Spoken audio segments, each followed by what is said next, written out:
Bom dia, meus amigos. Que a paz do Mestre Jesus esteja com cada um de nós nesse momento, nos dando a sustentação e nos amparando dentro de todas as nossas necessidades. Nós vamos dando início à sequência do nosso estudo e reflexão do livro Emmanuel, psicografado por Francisco Cândido Xavier. Hoje, o nosso capítulo 3, Roma e a Humanidade. Meus caros amigos, alguns de vós que aqui vos achais, possuís dedicação e amor à causa da luz e da verdade.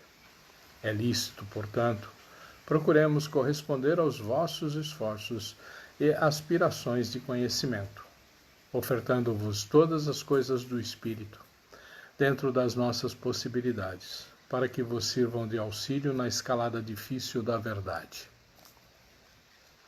Numerosas são as falanges de seres que se entregam à difusão das teorias espirituais e que operam na atualidade o milagre do ressurgimento da filosofia cristã em sua pureza de antanho.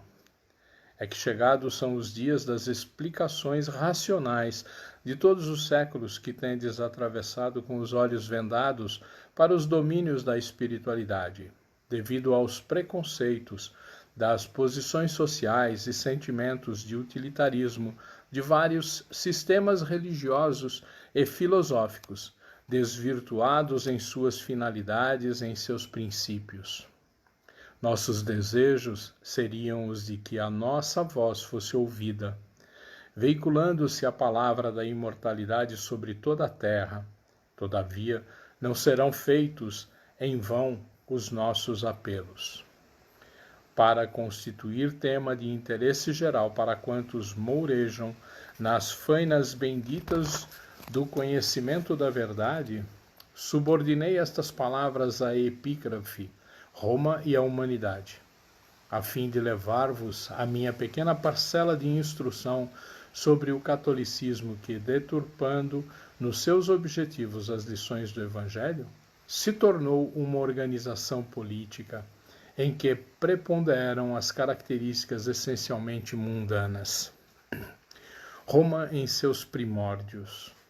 Fundada em tempos remotíssimos por agrupamentos de homens que experimentavam a necessidade de recíproca defesa e proteção mútua, edificou-se Roma, sobre as lendas de Rômulo, do rapto das Sabinas e outras, habitada por indivíduos acostumados à rudeza, tornou-se populosa com os reforços de habitantes que constantemente lhe vinham dos núcleos circunvizinhos, vindo a ser em breve a cidade que se transformaria na célebre república, depois império, e que tão fortemente predomina sobre os destinos humanos.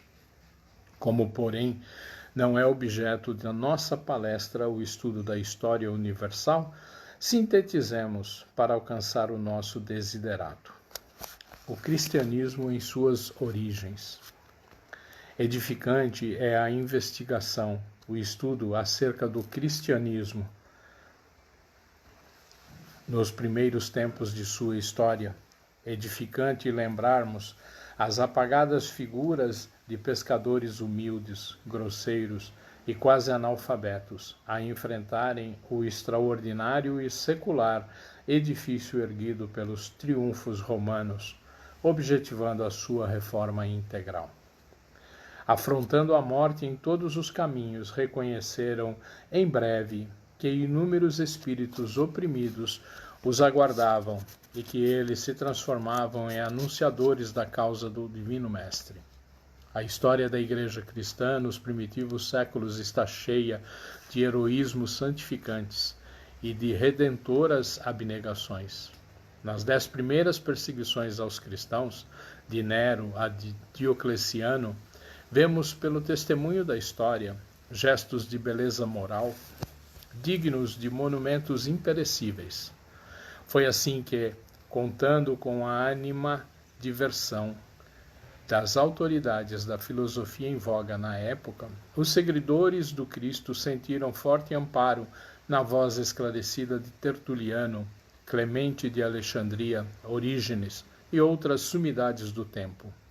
A conversão de Saulo de Tarso, cidadão romano, também influiu poderosamente na difusão do novo ideal, e todo o sangue dos mártires da fé transformou-se em sementeira bendita de crença e de esperança consoladora. Os bispos de Roma.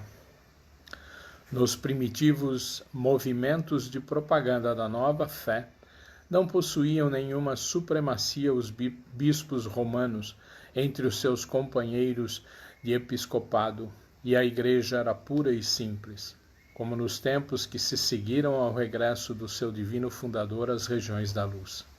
As primeiras reformas surgiram no quarto século da vossa era, quando Basílio de Cesareia e Gregório Nazianzeno instituíram o culto aos santos. Os bispos romanos sempre desejaram exercer injustificável primazia entre os seus co-irmãos. Todavia, semelhantes pretensões foram sempre profligadas, destacando-se entre os vultos que as combateram a vulnerável figura de Agostinho, que se tornara adepto fervoroso do crucificado à força de ouvir as préditas de Ambrósio, bispo de Milão, a cujos pés se prosternou Teodósio o Grande, penitenciando-se das crueldades perpetradas ao reprimir a revolta dos tessalonicenses. Desde o primeiro concílio ecumênico de Nicéia, convocado para a condenação do cisma de Ário, continuaram as reuniões desses parlamentos eclesiásticos, onde eram debatidos todos os problemas que interessavam ao movimento cristão. Datam dessas famosas reuniões as inovações desfiguradoras da beleza simples do Evangelho. Ainda aí, contudo, nesses primeiros séculos que sucederam à implantação da doutrina de Jesus, destinada a exercer tão acentuada influência na legislação de todos os povos, não se conhecia em absoluto a hegemonia da Igreja de Roma entre as outras congêneres. Somente no princípio do século VII, a presunção dos prelados romanos encontram guarida no famigerado imperador Focas, que outorgou a Bonifácio a primazia injustificável de bispo universal. Consumada essa medida, que facilitava ao orgulho e ao egoísmo toda a sua nociva expansibilidade, tem-se levado a efeito até hoje os maiores atentados, que culminaram em 1870 na declaração da infalibilidade papal. Inovações e dogmas romanos. A doutrina de Jesus, concentrando-se à força na cidade dos Césares, aí permaneceu como encarcerada pelo poder humano e, passando por consecutivas reformas, perdeu a simplicidade encantadora das suas origens, transformando-se num edifício de pomposas exterioridades. Após a instituição do culto dos santos, surgiram imediatamente os primeiros ensaios de altares e paramentos para as cerimônias eclesiásticas, medidas aventadas pelos pagãos convertidos, os quais constantemente foram adaptando a Igreja a todos os sistemas religiosos do passado. O dogma da Trindade é uma adaptação da Trimurti, da Antiguidade Oriental, que reunia nas doutrinas do brahmanismo os três deuses, Brahma, Vishnu e Shiva. É verdade que as coisas inacessíveis ainda à vossa compreensão e que constituem os mistérios celestes, só vos podem ser transmitidas em suas expressões simbólicas. Mas o catolicismo não pode aproveitar-se desse argumento para impor-se como única doutrina infalível e soberana. Ele era uma escola religiosa como qualquer outra que busque nortear os homens para o bem e para Deus, mas que perdeu esse objetivo, pecando constantemente por orgulho dos seus dirigentes, os quais, raras vezes, sabem exemplificar a piedade cristã. A história do papado é a do desvirtuamento dos princípios do cristianismo, porque pouco a pouco o evangelho quase desapareceu sob as suas despóticas inovações. Criaram os pontífices, o latim nos rituais, o culto das imagens, a canonização, a confissão auricular, a adoração da hóstia, o celibato sacerdotal e, atualmente, 90% das instituições são de origem humaníssima, fora de quaisquer características divinas. As pretensões romanas. Perdido o cetro da sua hegemonia na antiguidade, o espírito de supremacia perdurou. Entretanto, na grande cidade, outrora teatro de todos os aviltamentos e corrupções da humanidade, foi dessa ânsia de operar um retrospecto da história que nasceu provavelmente o desejo de o bispo romano arvorar-se em chefe do cristianismo, o que Roma perdera com o progresso e com a expansão dos povos. Reaveria nos domínios das coisas espirituais. E assim aconteceu. O Vaticano, porém, não soube senão produzir obras de caráter exclusivamente material, tornando-se potência de poder e autoridade temporais. Afogou-se na vaidade, obtendo o que procurava, porquanto tem o seu império na terra, que ainda não é o reino de Jesus. O seu fastígio, as suas suntuosas basílicas, as suas pomposas solenidades recordam o politeísmo e as dissipações da sociedade romana. E quando o sumo pontífice aparece em vossos dias na sede gestatória, é o retrato dos cônsules do antigo Senado, quando saíam a público, precedidos de leitores. O símile é perfeito.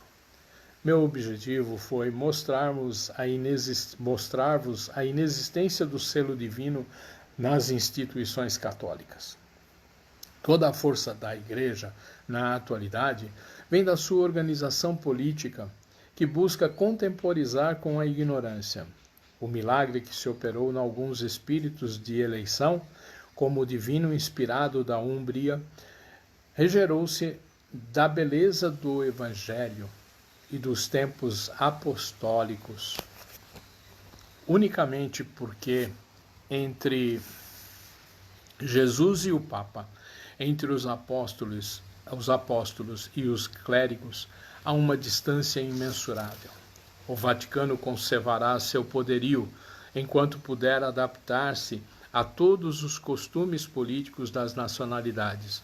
Mas quando o Evangelho for integralmente restabelecido, quando a onda de uma reforma visceral purificar o ambiente das democracias com a luminosa mensagem da fraternidade humana, desaparecerá, não podendo ser absolvido na balança da história, porque ao lado dos poucos bens que espalhou está o peso esmagador das suas muitas iniquidades.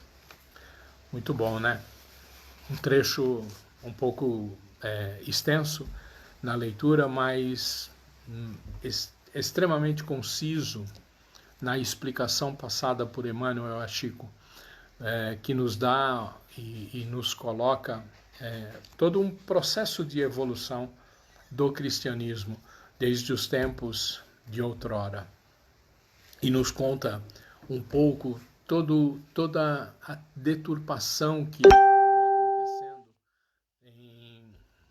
ao longo dos tempos no Evangelho.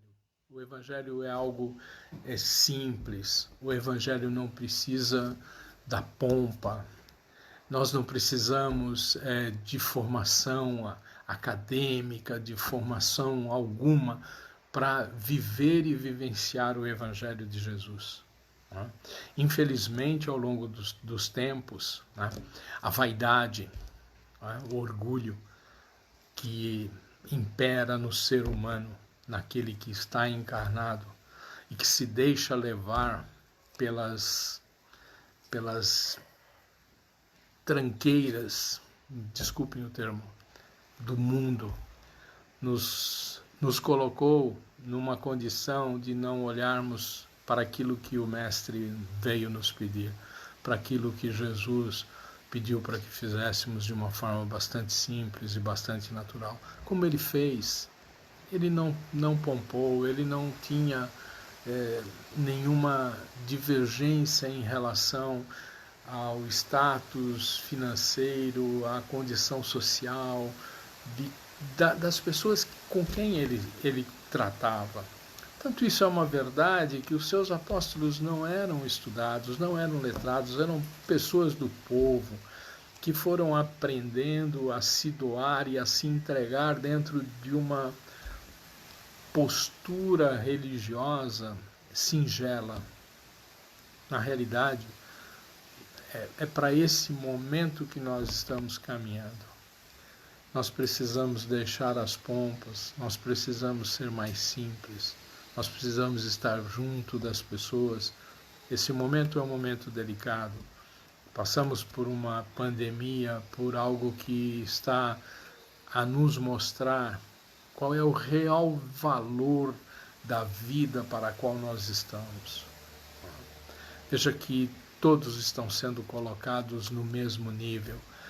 Os que têm posses e os que não têm posses estão ficando todos iguais. O alto está nos mostrando que nós somos iguais e que nós devemos nos cuidar e nos tratar de forma igual. As diferenças econômicas e sociais não podem fazer a diferença na relação humana que Jesus veio nos pedir. Ame. É simplesmente isso. Ame. Não ame o dinheiro do outro. Não ame as posses materiais do outro. Não deixe de amar aquele que não tem dinheiro. Não deixe de amar aquele que não tem uma posse, um bem material de valor. Não foi isso. Jesus simplesmente nos disse: ame. Ame o próximo como você ama você. E assim estará amando a Deus. É tão simples quanto isso. Nós nos deixamos complicar pelos nossos arredores da nossa caminhada, pela vaidade e pelo nosso orgulho, pela falta de simplicidade, de humildade. Ficamos por aqui. Agradeço a todos aqueles que estiveram conosco na manhã de hoje. Não vou dar os nomes porque foram várias pessoas. Eu agradeço. Conto com vocês no dia de amanhã para darmos sequência. Amanhã nós falaremos do capítulo 4 do livro Emmanuel, que diz a base religiosa. Que vocês tenham um ótimo dia. Amanhã. Fui.